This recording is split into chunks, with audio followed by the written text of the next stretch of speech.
integrating the critical voice. We all have that critical voice in our head.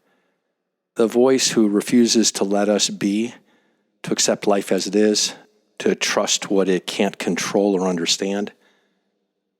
This critical voice, it can be a bully. It can be mean. It certainly is judging. The names that it can go by are countless. This inner criticism can be adopted as our own, yet it's not. Even when it masks as part of us, it's really a combination of our inherited beliefs, our insecurities, and our limitations. Fear lives underneath this judgment and criticism. Regardless of how it's speaking or what it's saying, fear is driving judgment. It's a pack of voices that work together, directed by the critical self. It's the critical self team. It's made up of fear and judgment. Some of us are so used to this inner critic that we fail to even become aware of it. It has become a default setting. It's like a soundtrack that repeats 24 hours a day, 7 days a week. This inner bully might be saying something like, hey, you're not enough. Who are you to do that? You'll never get there. You'll fail. Best not try. You should have done better. You always mess things up. You're too old. It's too late. You're a failure. Now the list goes on and on. If you can feel that in your body, you know the voice of the inner critic. No, fear has no end. Judgment has no end. When we step out of the familiar, the critic will likely get even louder. We give in to the fears of criticism, allowing it to keep us in mundane, ordinary living, just to keep the volume from getting higher. We begin to believe the judgment and then follow its lead because we fail to see what it's sourced from. We fail to challenge these ideas using compassionate, rational self. See, the inner critic is trying to protect you. Its aim is to keep us in the familiar territory, which is safe and maybe even very satisfying. Once we become aware of this inner bully and all the ways that it tries to keep us small, we can learn to see it for what it really is. Like the Wizard of Oz, that booming voice blaring across the land. It's really just a small man behind the curtain with a microphone, desperately trying to gain acceptance and keep control. The inner judge is in survival mode. It's a primary voice that we're operating.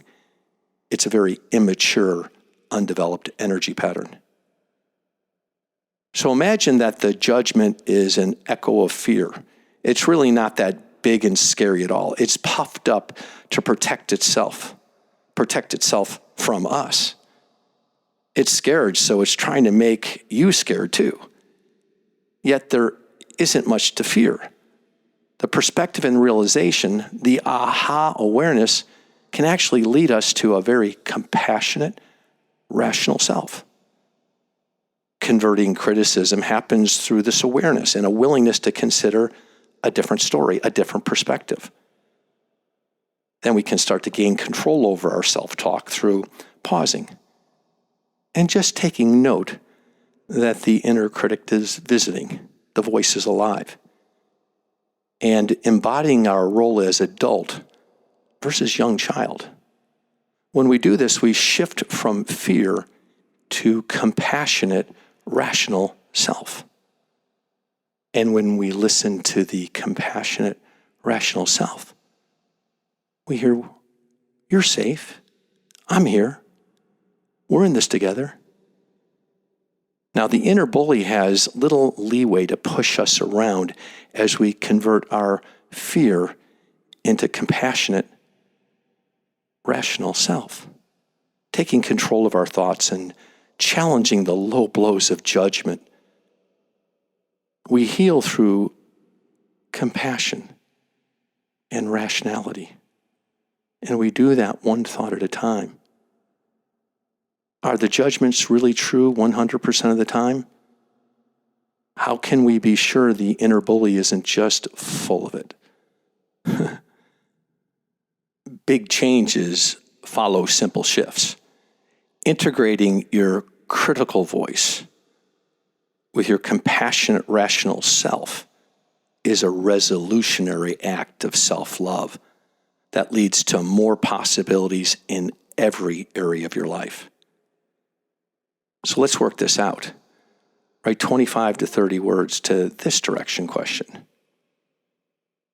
What's possible when you integrate your critical self with your compassionate, rational self? Now listen carefully. What's possible when you integrate your critical self with your compassionate, rational self? 25, 30 words. Begin.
Well done.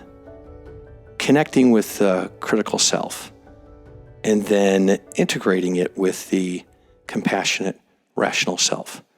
Integrating, blending them together, not getting rid of criticism, but integrating it so it gives rise to compassionate, rational self. They work together beautifully. It's who you are. I'm Joe Stump, your guide by your side. And this is a 1-minute private workout.